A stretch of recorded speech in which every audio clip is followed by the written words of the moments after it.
Per noi uomini della cultura che gestiscono beni culturali e Capitale della Cultura tutto l'anno, quest'anno sarà un anno ancora più particolare. Parliamo della mostra che si inaugurerà oggi. Oggi alle 15.30 a Villauria la mostra sui grandi pittori del Novecento, quadri che vengono dalle fondazioni, 25 dipinti di una bellissima esposizione.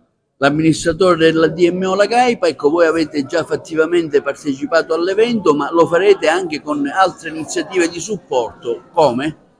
La DMO sin dal momento della designazione, quindi diciamo precorrendo anche i tempi dell'organizzazione vera e propria, ha cominciato a promuovere Agrigento Capitale della Cultura alle fiere internazionali, nei contesti diciamo dove era importante farlo con grande anticipo, quindi con i tour operator, i buyer, eccetera. Abbiamo intavolato una serie di interlocuzioni internazionali che speriamo diano i frutti ora nel corso del 2025. Quello che ci piacerebbe è rafforzare ulteriormente l'immagine di Agrigento a livello globale.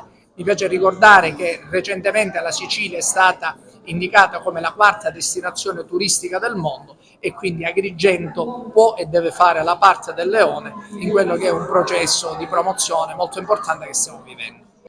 Ecco, vediamo ora come gli ordini professionali della provincia di Agrigento, tra cui quello degli ingegneri, parteciperà a questo evento. L'ha fatto con tante iniziative, ma ormai siamo entrati nel clou, Presidente. Sì, è un'occasione unica che non va sprecata per la provincia di Agrigento, non solo per la città. L'Ordine di Agrigento degli ingegneri ha proposto varie iniziative, una in particolare la faremo il 21 marzo, giornata in cui avremo ospiti tutti i presidenti degli ordini territoriali d'Italia.